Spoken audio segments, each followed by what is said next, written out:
والفجر وليال عشر والشفع والوتر والليل إذا يسر هل في Bismillahirrahmanirrahim. Alhamdulillah wassalatu wassalamu ala Rasulillah. Ma'bad. Assalamualaikum warahmatullahi ta'ala wabarakatuh. Ang lahat ng papuri, pasasalamat ay tanging inaalay lamang natin sa nag-iisang dakilang tagapaglikha ng Allah subhanahu wa ta'ala. Pinupuri natin siya ng may kasamang pagdadakila at pagmamahal. At nawa ang pagpapala ng Allah kay mapasa kay Propeta Muhammad sallallahu alaihi wasallam, sampu ng kanyang mga pamilya, mga kasamahan, at tagasunod hanggang sa araw ng paghukom. Mga kapatid sa pananampalatayang Islam, bilang pagpapatuloy sa ating mga aralin patungkol sa mga sura o tafsir ng mga sura, ating tatalakayin insyaAllah ta'ala sa gabing ito ang natutungkol sa sura Al-Fajr. So, ang sura Al-Fajr, mga kapatid sa pananampalatayang Islam, ay ito ay Makkiyah, no? Ito ay Makkiyah at alam na natin kung ano ibig sabihin ng Makkiyah. So, Bismillahirrahmanirrahim. Wal Fajr, wal layalin ashr, wal shaf'i wal watr, wal layli idha yasr, hal fi dhalika qasamul lidhi hijr. Nanumpang Allah subhanahu wa ta'ala sa apat na bagay. Ito yung Al-Fajr. Una, ang Al-Fajr, ito yung bukang liwayway, yung mag-uumaga na. Ito yung huling gabi at unang araw. Dito na ang huling gabi at dito rin magsisimula ang pag-uumaga, na kung saan marami ang nangyayari sa mga nilikha ng Allah subhanahu wa ta'ala pagdating ng mga panahon na ito, na kung kaya ang Allah subhanahu wa ta'ala ay nanumpa sa kadakilaan ng panahon na ito. Walayalin ashr, at ang mga gabi, 10 mga gabi. Ang tinutukoy dito ay yung huling 10 gabi ng Ramadan, ayon sa ating mga scholar. O di kaya yung unang 10 ng Dhul-Hijjah, sapagkat ang bawat isa dito, ang huling 10 araw ng Ramadan ay naglalaman ng mga dakilang mga panahon, na kung saan sa bawat gabi nito inililigtas ng Allah ang mga alipin niya sa impyerno. Meron siyang inililigtas mula sa impyerno. At dito rin nangyayari ang Laylatul Qadr, ang mas mainam pa sa 1,000 buwan.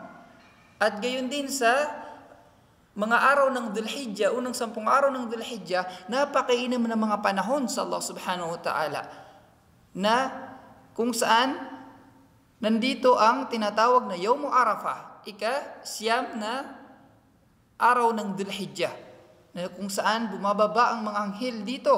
Napakarami nila at maraming pinapatawad ang Allah subhanahu wa ta'ala sa araw na ito. At sa araw din na ito, napapahamak ang syaitan. Lungkot na lungkot ang syaitan, punong-puno ng kalungkutan sa nakikita niya na pagbaba ng mga biyaya ng Allah subhanahu wa ta'ala sa kanyang mga alipin. Wasyafi wal watr, ang pantay at saka gansal. Nanumpa ang Allah subhanahu wa ta'ala sa mga paris at saka gansal. At ayon sa ating mga ulama, ang paris at gansal ang mga nilikha, at saka ang gansal ay ang Allah subhanahu wa ta'ala. Pangalawa, na kung saan ang pantay at saka gansal ay tumutukoy sa mga ibada, mga pagsamba na ginagawa natin. Halimbawa ng Salatul Fajr, Al-Dhuhr, Asar, at saka Isha. Ito ay lahat mga even numbers. At ang gansal naman, ito yung Maghrib at saka yung Witr. At sa ibang opinion, ito ang tinatawag na gansal at saka pantay o paris ay yung ika-siyam na araw ng Dhul-Hijjah.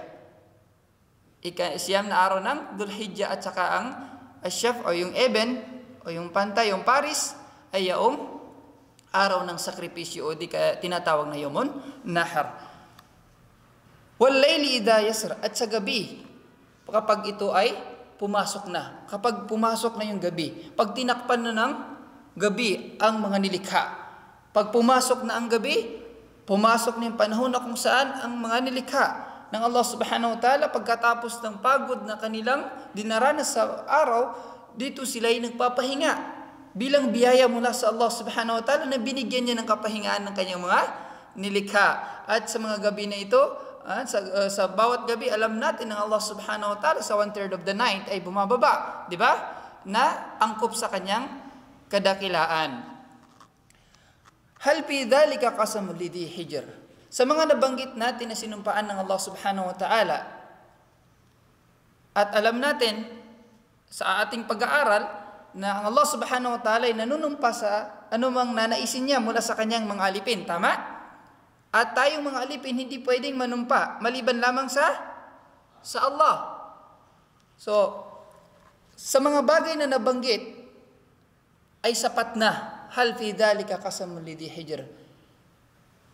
Sa mga nabanggit ay sapat na para sa mga mayroong pangunawa. Nakarapat dapat nilang pasalamatan ng Allah subhanahu wa ta'ala sa kanyang mga biyaya sa pamagitan ng pagsunod sa kanyang pinag-utos at pag-iwan sa kanyang mga ipinagbabawal. Pagkatapos yung mga kapatid sa pananampalatayang Islam, binanggit ng Allah subhanahu wa ta'ala ang mga dumaan o dinanas ng mga nauna sa atin na mga tao. Ang kaum ni Ad, ang kaum na Ad, kaum ni Hud, at saka kaum ni yung Thamud na kaum ni Saleh at ni Fir'aun. Binanggit ng Allah subhanahu wa ta'ala ang mga pangyayari at mga biyaya na kung saan ibinigay niya sa mga taong ito, na kung saan ang kaum ni Ad, binigyan ng Allah subhanahu wa ta'ala ng kakaibang lakas. Napakalaki nilang mga nilikha, napakalakas nila, at ang kanilang mga gusali o kanilang mga itinatayo, ang mga pundasyon nito ay napakalaki, nagpapatunay na sila ay mga dakilang mga nilikha na hindi nilikha ng Allah ang tulad nila.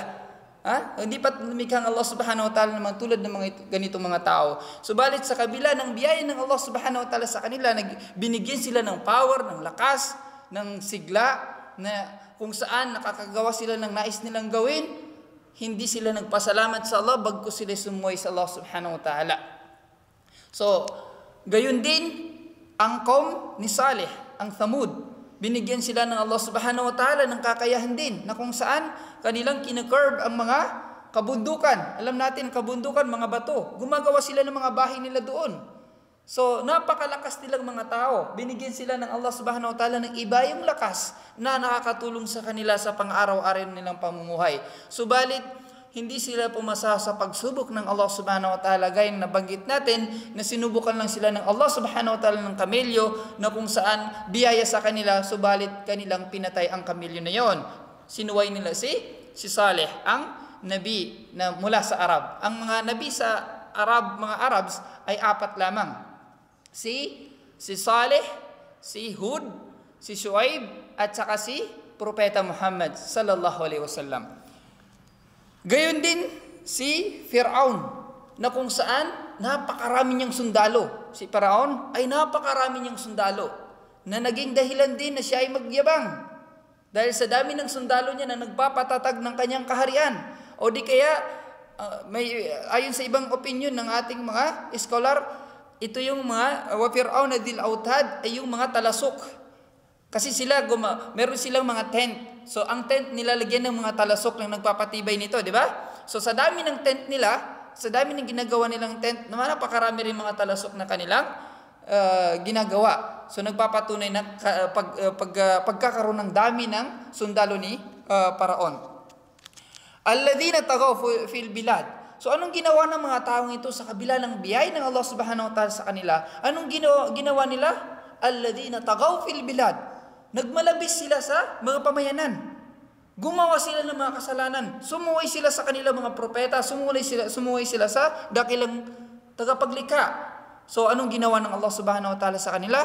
Fasabba alaihim rabbuka sawta adab. Pinarusahan sila ng Allah subhanahu wa ta'ala ng iba't ibang klase ng parusa.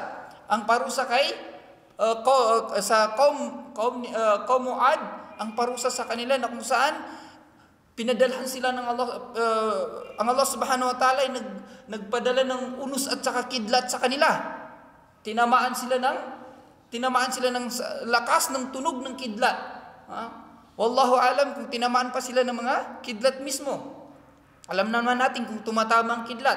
So, sa sobrang lakas ng mga tunog at unos na ito na dumadaan, at halos 1 week na dumaan sa kanila ang parusa na ito, na kung kaya sila ay nangamatay, walang natira sa kanila, nangamatay silang lahat, subhanallah.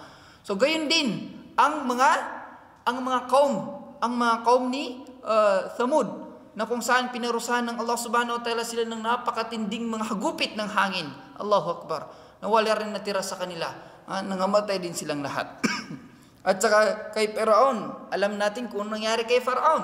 Ang mga tao ni Faraon ay pinarusahan ng Allah subhanahu wa ta'ala sa pamagitan ng paglunod sa kanila. Nilunod sila ng Allah subhanahu wa ta'ala, binagsakan sila ng gabundok na mga alon. Tumama sa kanila at halos sila namatay silang lahat.